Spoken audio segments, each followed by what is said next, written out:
ये कहानी world war second के दौरान की है, जब हर तरफ युद्ध और तबाही मची हुई थी। वायुसेना हमले पर हमले कर रही थी। उन्हीं हमलों से बचती हुई पेवेंसी फैमिली ट्रेन स्टेशन पहुंचती है। उस फैमिली में 4 बच्चे और उनकी माँ थी। युद्ध से अपने बच्चों को बचाने के लिए उनकी माँ उन्हें प्रोफेसर किर्के के घर भेज रही थी। अपनी माँ से मिलने के बाद चारों बच्चे सफर पर निकल जाते हैं। जब वो चारों अपनी डेस्टिनेशन पर पहुंचे तो उन्हें लेने के लिए प्रोफेसर की हाउसकीपर मिसेज मैकरेडी आई। घर पर पहुंचने के बाद मैकरेडी बच्चों को उनका कमरा दिखाती है। सफर में थके होने के कारण बच्चे जल्दी ही सो जाते हैं। अगले दिन लूसी, जो कि चारों बच्चों में सबसे छोटी थी, वो हाइड एंड सीक खेलने की जिद करती है। सब हाइड एंड सीक खेलने लगते हैं। इस दौरान लूसी छुपने के लिए कमरे में जाती है, जहाँ एक पुरानी सी अलमारी रखी थी। लूसी उस अलमारी के अंदर छुप जाती है, मगर वो अलमारी कोई साधारण अलमारी नहीं थी। वो देखती है कि वो एक ऐसी दुनिया में आ गई है जहाँ पर सर्दियों का माहौल है।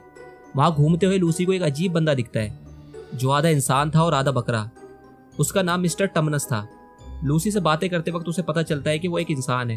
वो लूसी को अपने घर पर इनवाइट करता है और उसे बताता है कि वो नार्निया में है। टमनस के घर आने के बाद टमनस लूसी को एक धुन सुनाता है, जिसे सुनने के बाद लूसी सो जाती है। और जब लूसी को होश आता है तब टमनस लूसी को रोते हुए बताता है उसने उसको व्हाइट विच के लिए किडनैप किया है। उस विच के ही कारण नार्निया में हमेशा सर्दियों का माहौल रहता था और कभी क्रिसमस नहीं मनाया जाता था। उस विच का कहना था कि जब भी नार्निया में कोई इंसान दिखे तो उसे पकड़कर उसके पास लाया जाए, मगर टमनस का ऐसा करने का दिल नहीं माना था। इसलिए लूसी अब तक सेफ थी। वो लूसी को वापस उसके घर भेज देता है, मगर जब वो देखती है इतनी देर गायब रहने के बाद भी टाइम बिल्कुल भी गुजरा नहीं है, तो वो बहुत हैरान होती है और अपने भाई बहनों को सारी कहानी बता देती है। वो लूसी का यकीन नहीं करते और उसको समझाते हैं कि जिस अलमारी में वो छुपी थी वो सिर्फ एक साधारण अलमारी है। लूसी निराश हो जाती है और बस हर वक्त उसी अलमारी के बारे में सोचती रहती है। एक रात वो फिर से उस अलमारी के अंदर जाती है। तभी लूसी का बड़ा भाई एडमिन उसे ढूंढते हुए उस अलमारी में घुस जाता है और नार्निया पहुंच जाता है। वो लूसी को ढूंढने लगता है। लूसी तो उसे नहीं मिलती, मगर उसकी मुलाकात होती है व्हाइट विच से, जो एडमिन को बताती है वो नार्निया की क्वीन है। एडमिन विच से बातें करते वक्त उसे अपने भाई बहनों और टमनस के बारे में सब कुछ बता देता है।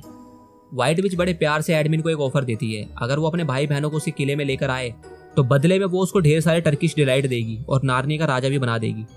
एडमिन लालच में आ जाता है, इसलिए वो अपने भाई बहनों को नार्निया में लाने का वादा करता है। विच एडमिन को वहीं पर छोड़कर चली जाती है। तभी लूसी एडमिन को वहां पर देख लेती है और दोनों भाई बहन वापस घर पर आते हैं। लूसी पीटर और सूजन को एक बार फिर से नार्निया के बारे में बताती है, मगर अब भी वो उसका यकीन नहीं करते। इस पर लूसी एडमिन को नार्निया के बारे में बताने को बोलती है, मगर एडमिन झूठ बोल देता है कि लूसी मनगढ़ंत कहानियां बना रही है। लूसी रोने लगती है और वहां से भाग जाती है। प्रोफेसर सूजन और पीटर को अपने कमरे में बुलाते हैं और लूसी के रोने का कारण पूछते हैं, जिस पर सूजन उन्हें अलमारी के बारे में सब कुछ बता देती है। प्रोफेसर ये सुनकर काफी सरप्राइज होते हैं और उन्हें लूसी की बात पर यकीन है। वो उन दोनों को भी लूसी की बात पर यकीन करने को कहते हैं। अगली सुबह क्रिकेट खेलते वक्त एडमिन से खिड़की का शीशा टूट जाता है और मिसेज मैकरेडी से बचने के लिए सब भागते हुए उसी कमरे में आते हैं जहाँ पर वो जादुई अलमारी होती है। एडमिन सबको अलमारी में चलने को बोलता है, क्योंकि वो तो उनको नार्निया ले जाना ही चाहता था। सब अलमारी के अंदर चले जाते हैं और नार्निया पहुंच जाते हैं। पीटर लूसी से उसकी बात पर यकीन न करने के लिए माफी मांगता है और एडमिन के झूठ बोलने पर उसे डांटता भी है। लूसी सबको मिस्टर टमनस से मिलवाना चाहती थी, इसलिए वो उनको उसके पास ले जाती है। मगर जब वो टमनस के घर आते हैं तो देखते हैं सब बिखरा पड़ा था। वहां उन्हें एक पोस्टर लगा दिखता है जिस पर लिखा था कि विच ने टमनस को पकड़ लिया है, क्योंकि उसने किसी इंसान को पनाह दी थी। उसके बाद वो सब बाहर आते हैं, जहां उन्हें बोलने वाले बीवर्स मिलते हैं, जो उन्हें बताते हैं कि नार्निया का असली राजा असलन है, ना कि वो व्हाइट विच। सालों पहले एक भविष्यवाणी हुई थी जिसमें कहा गया था कि एडम के 2 बेटे और ईव की 2 बेटियां व्हाइट विच को हराकर कैर पैरेवल के सिंहासन पर बैठेंगे और नार्निया में अमन कायम करेंगे। और इनका मानना है कि ये वही बच्चे हैं जिनका जिक्र भविष्यवाणी में हुआ था। मगर पीटर उन्हें समझाता है कि उन्हें गलतफहमी हुई है, ये वो नहीं है। और पीटर उनसे अलविदा कहकर वहां से जाने लगता है, मगर वो देखता है कि एडमिन वहां पर नहीं होता। वो सब एडमिन को ढूंढने निकल पड़ते हैं और उन्हें पता चलता है कि एडमिन विच के किले में चला गया है। पीटर एडमिन को लेने के लिए किले में जाना चाहता था, मगर वीवर उसे समझाता है कि विच यही चाहती है कि वो तुम सबको एक साथ पकड़ ले और मार दे, ताकि भविष्यवाणी सच ना हो सके। अब एक ही रास्ता था एडमिन को बचाने का, वो था असलन। इसलिए वो असलन को ढूंढने निकल पड़ते हैं। इधर जब विच देखती है कि एडमिन किले में अकेला आया है तो वो गुस्से से भर जाती है। वो एडमिन को कैद कर लेती है और अपने भेड़ियों को हुक्म देती है कि वो एडमिन के भाई बहनों को ढूंढकर किले में लेकर आए। भेड़िए बीवर्स के घर के बाहर आते हैं। बीवर्स तीनों बच्चों को एक सुरंग से बाहर निकालता है और सब असलन को ढूंढने निकल जाते हैं। कैद खाने में एडमिन की मुलाकात टमनस से होती है और टमनस को पता चलता है ये लूसी का भाई है। तभी अंदर विच आती है और एडमिन से उसके भाई बहनों की लोकेशन पूछती है, क्योंकि उसके भेड़ियों को बीवर्स के घर पर कोई नहीं मिला। मगर एडमिन कहता है कि उसे उनके बारे में कुछ नहीं पता। विच गुस्से में एडमिन को मारने वाली होती है, मगर टमनस एडमिन का बचाव करता है। ये देखकर विच टमनस को बताती है कि एडमिन ने टर्किश डिलाइट के लालच में उसका पता विच को बताया था। उसके बाद विच टमनस को पत्थर का बनाने के लिए ले जाती है। टमनस को पत्थर का बनाने के बाद विच एडमिन को अपने साथ लेकर उसके भाई बहनों को ढूंढने निकल पड़ती है। सफर के दौरान पीटर, सुजान, लूसी और बीवर्स को फादर क्रिसमस मिलते हैं, जिसे देखकर लूसी और उसके भाई बहन बड़े हैरान होते हैं क्योंकि विच के कारण नार्निया में क्रिसमस नहीं होता था। फिर फादर क्रिसमस वहाँ कैसे? दरअसल लूसी और उसके भाई बहनों के नार्निया आ जाने के कारण विच की शक्तियां कमजोर पड़ने लगी थी। फादर क्रिसमस उन्हें तोहफे देते हैं। वो लूसी को कोल्ड डायल देते हैं जिससे किसी भी तरह का जख्म तुरंत भरा जा सकता था, और उसके साथ ही उसे खंजर भी देते हैं। सूजन को वो तीर कमान और एक जादुई हॉर्न देते हैं जिसे बजाने से सूजन जब चाहे मदद मांग सकती थी। पीटर को वो एक तलवार और ढाल देते हैं। तोहफे देने के बाद फादर वहां से चले जाते हैं। उनके जाने के बाद वो सब सफर में आगे बढ़ते हैं। तभी उन्हें विच के भेड़िए घेर लेते हैं, मगर इससे पहले वो उन्हें विच के पास ले जाते बर्फ का पहाड़ टूटकर नीचे गिर जाता है और वो भेड़ियों से बच निकलने में कामयाब होते हैं। और आखिरकार वो असलन के कैंप तक पहुंचते हैं जहां पर असलन की पूरी सेना मौजूद थी। असलन राजाओं की तरह चलता हुआ उनके पास आता है। पीटर असलन को एडमिन के बारे में सब कुछ बताता है और उसकी मदद मांगता है। असलन उनकी मदद करने के लिए तैयार हो जाता है। तभी दो भेड़िए सूजन और लूसी पर हमला कर देते हैं। उनमें से एक भेड़ियों को तो असलन पकड़ लेता है और दूसरे भेड़ियों को पीटर मार देता है। यह देखकर पहला भेड़िया वहां से भाग जाता है। असलन अपने सैनिकों को उस भेड़िए का पीछा करने को कहता है ताकि एडमिन का पता चल सके।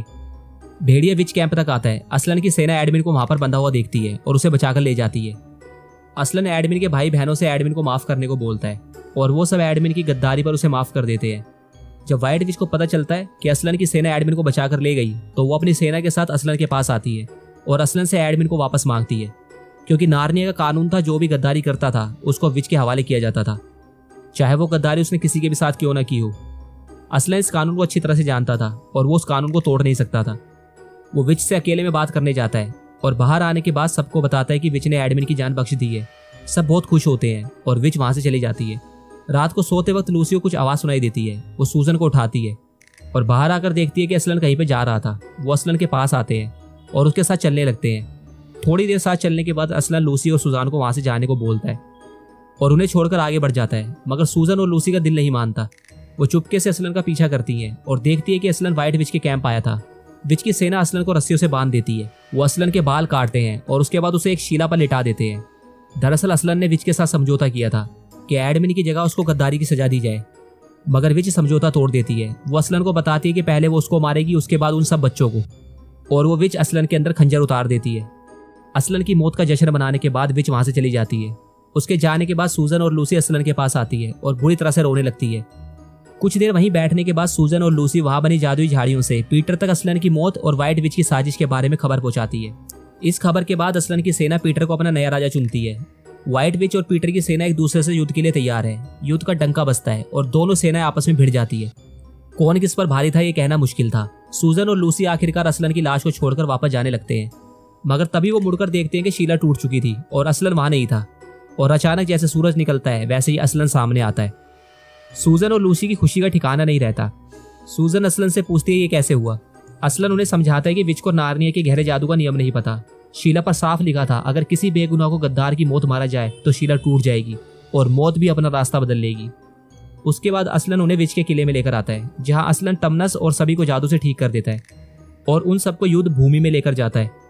युद्ध में विच एडमिन को मार देती है। ये देखकर पीटर गुस्से में भर जाता है और विच की तरफ बढ़ता है। विच और पीटर का युद्ध होता है। पीटर एक योद्धा की तरह विच से लड़ता है, मगर विच ज्यादा ताकतवर थी। वो पीटर को मारने ही वाली होती है कि तभी असलन वहां पर पहुंच जाता है और विच पर छलांग लगा देता है और इस तरह उस विच का अंत होता है। मरते वक्त विच ये भी समझ नहीं पाई कि आखिरकार असलन बचा कैसे। असलन और उसकी सेना जीत तो गई, मगर एडमिन अपनी आखिरी सांसें गिन रहा था। लूसी फादर क्रिसमस का दिया कोर्डियल एडमिन के जख्मों पर डालती है और एडमिन ठीक हो जाता है। सब सुरक्षित है और सर्दियों का अंत हुआ। असलन चारों बच्चों को महल में लेकर आता है और उन्हें राजा रानी की पदवियों से सम्मानित करता है। पूरे नार्निया में खुशियां ही खुशियां थी। सब जश्न मना रहे थे और इसी बीच लूसी देखती है कि असलन कहीं चला गया। टमनस लूसी को बताता है कि सही समय आने पर वो वापस जरूर आएंगे। 15 साल बाद चारों बच्चे बड़े हो जाते हैं। वो एक व्हाइट हिरन का पीछा करते हुए एक लैंप पोस्ट के पास पहुंचते हैं। लूसी उस लैंप पोस्ट को पहचान लेती है और उस रास्ते को ढूंढने लगती है जहां से वो नार्निया में आए थे। उन्हें वो रास्ता मिल जाता है और चारों अलमारी से बाहर आते हैं। एक बार फिर से टाइम गुजरा ही नहीं था। तभी प्रोफेसर अंदर आते हैं और उनसे पूछते हैं वो सब अंदर क्या कर रहे थे। पीटर कहता है कि वो उनकी बात का यकीन नहीं करेंगे। प्रोफेसर मुस्कुराते हुए कहते हैं कि एक बार कहकर तो देखो। उसके बाद एक रात जब लूसी फिर से नार्निया जाने की कोशिश कर रही होती है, तब प्रोफेसर लूसी को बताते हैं कि उन्होंने भी नार्निया जाने की कोशिश की थी, मगर नार्निया तभी जाया जा सकता है जब वहां जाने का इरादा ना हो। लूसी और प्रोफेसर वहां से चले जाते हैं। तभी अलमारी से रोशनी निकलने लगती है और असलन के दहाड़ने की आवाज आती है और यहीं पर होता है इस कहानी का अंत।